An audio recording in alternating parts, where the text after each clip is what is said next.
अहिल्यानगर पोलिसांचा जुगार अड्ड्यावर surgical strike, 6,35,000चा मुद्देमाल जप्त. नमस्कार, आपण पाहत आहात महाराष्ट्र जनता न्यूज. अहिल्यानगर उपनगरात पोलिसांनी एकाच वेळी विविध ठिकाणी छापे टाकून अवैध जुगार अड्ड्यांचे कंबरडे मोडले. पाहूया या कारवाईचा सविस्तर आढावा.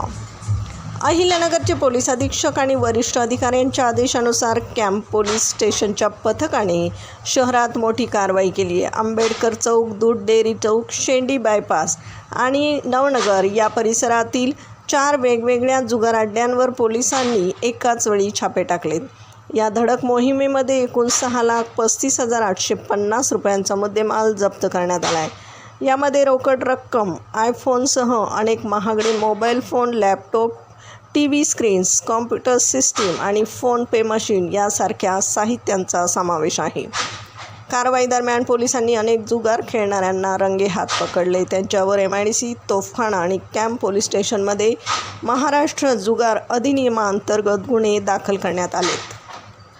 सदरची कारवाई पोलीस अधीक्षक मोमक्का सुदर्शन, अप्पर पोलीस अधीक्षक वैभव कलुबर्मे, दिलीप टिपरसे यांच्या मार्गदर्शनाखाली सहाय्यक पोलीस निरीक्षक जगदीश मुलगीर, गजेंद्र इंगळे, योगेश पवार, निसार शेख, रवींद्र टकले, दीपक शिंदे, नंदकुमार पठारे, प्रमोद लहाने, इस्राईल पठाण, रामनाथ डोळे, कैलास शिरसाट आणि पोपट देव्हारे यांच्या पथकाने ही धाडसी कारवाई केली असून शहरात अवैध धंदे चालवणाऱ्यांचे धाबे आता चांगलेच दणाणले आहेत.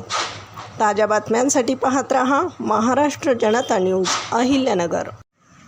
महाराष्ट्राचा बुलंद आवाज, क्षणोक्षणी अपडेट, सत्याचा निर्भीड शोध. राजकारण असो वा समाजकारण, शेती असो वा सामान्य माणसाचे प्रश्न, वा असो क्राईम रिपोर्ट, प्रत्येक बातमीचा अचूक वेध. ताज्या बातम्या आपल्यासाठी. पाहत रहा महाराष्ट्र जनता न्यूज. महाराष्ट्र जनता न्यूज नंबर 1 चॅनल. आजच लाईक, शेअर आणि सबस्क्राईब करा.